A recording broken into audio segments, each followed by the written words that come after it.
is called Natara in the native Australians' language, and nowadays it's known as Hermannsburg. This place was founded by the Germans in 1877. It is 80 miles away from Alice Springs. You can see schools, churches, and houses built by the Germans. In those times, one of the native Australian tribes, the Barondas, used to live here as well. The Germans and the natives built everything together. And the Germans ended up leaving everything to the local people here in 1982. This place where the Germans used to live is now open for tourists. They sell some traditional clothes, tools, and pictures.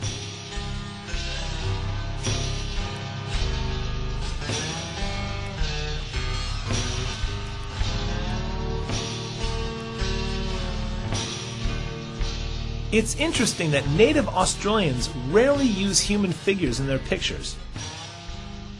Usually they use images that depict their lifestyle.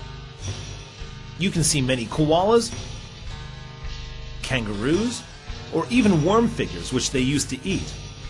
There are also lizards, trees, tools, emus, and many other animals and nature figures.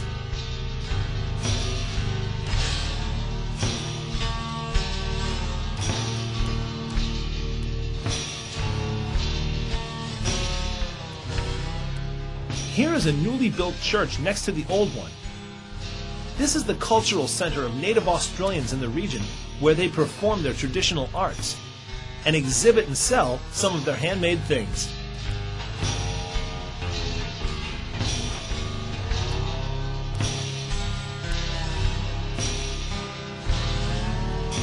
The native Australians make pictures on these artificial silks that you see in my hand. They depict their lifestyle on them. They invest a lot of time and care creating every one of these murals, and quality doesn't come cheaply. In fact, these pictures over here are very expensive. This one I'm holding right here is 800 Australian dollars, and honestly, not the most expensive one you'll see here. We were very surprised to hear that some of these native Australian pictures cost 200,000 Australian dollars.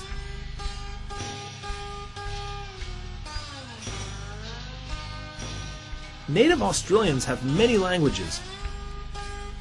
Just in the middle of Australia alone, there are 5 different dialects.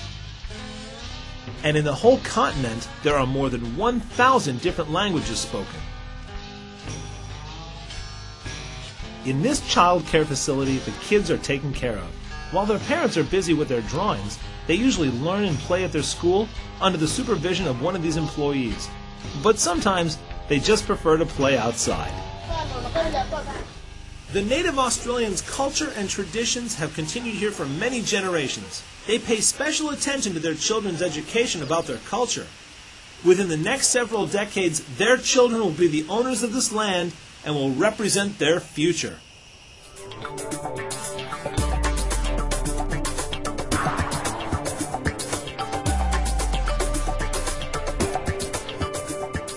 We are in an art gallery in Alice Springs. You can see many art galleries in the city just like this one. Here you can find dozens of amazing pictures, mosaics, and murals displayed all around the walls. The native Australians also make beautiful pottery, as you can see here, and come in many different sizes, shapes, and designs. And maybe I can get this one home without breaking it. Now, these type of boomerangs I'm holding here are found only in Australia, just like the kangaroo and the koala. And here we have a handmade ant's nest, as you can see. Now these are some musical instruments that are used by native Australians. The didgeridoo is a wind instrument of the natives of northern Australia. It's sometimes described as a natural wooden trumpet or drone pipe.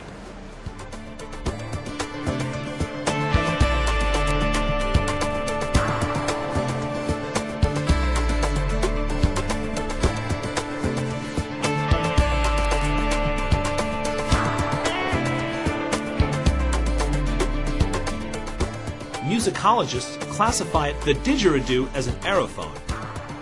There are no reliable sources stating the didgeridoo's exact age, though it's commonly claimed to be the world's oldest wind instrument. This is one of those traditional musical instruments. They sell them as souvenirs and they come in all shapes and sizes. They paint the outside of it to make it more beautiful, and they sell it for about 650 Australian dollars.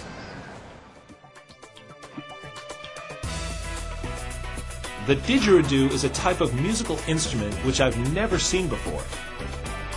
And this is how they make music with it.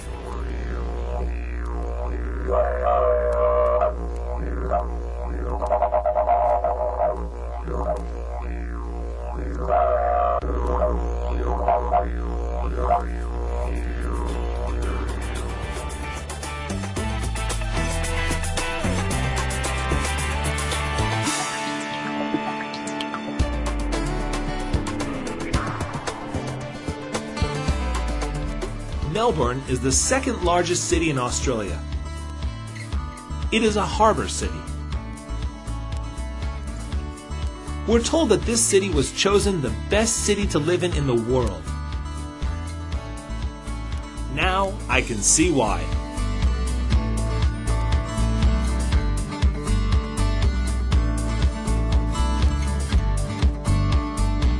Large parks make this city look even more beautiful. After Athens, Greece, it has the largest Greek population in the world. That's why there's so many Greek politicians here in Australia.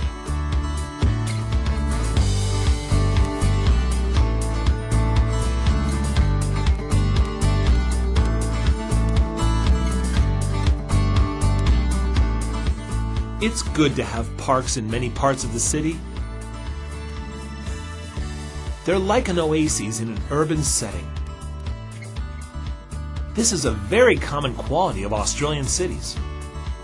In these populated urban areas, you can find many different kinds of people who come from all over the world. Different nations under the same flag and living in one country. Italians, Vietnamese, Lebanese, Turkish, Greek, Chinese, and Irish. Many Europeans and many Asians who have come here since the 1960s. Melbourne is close to the South Pole, so it's difficult to make accurate weather forecasts. The accuracy percentage of these weather forecast reports is no more than 47%. When it's hot during the daytime, it may be very cold in the evening. The weather can change up to 15 degrees during the day. Because of this, there is even an expression here for people who change their minds often. They say, "What's the matter with you? You change your mind more often than Melbourne weather."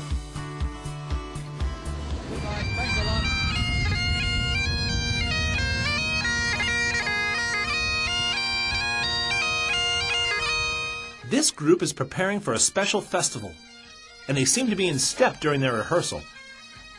This festival is very important to them. That's why they work so hard for it, so they don't make even the slightest mistake during the actual performance. Here's a favorite sport in Australia, rugby.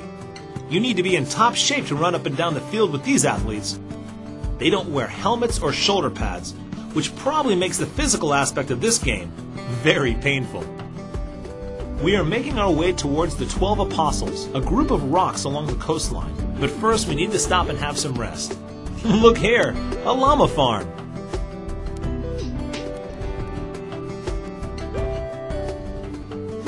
Llamas are famous for their beautiful fur.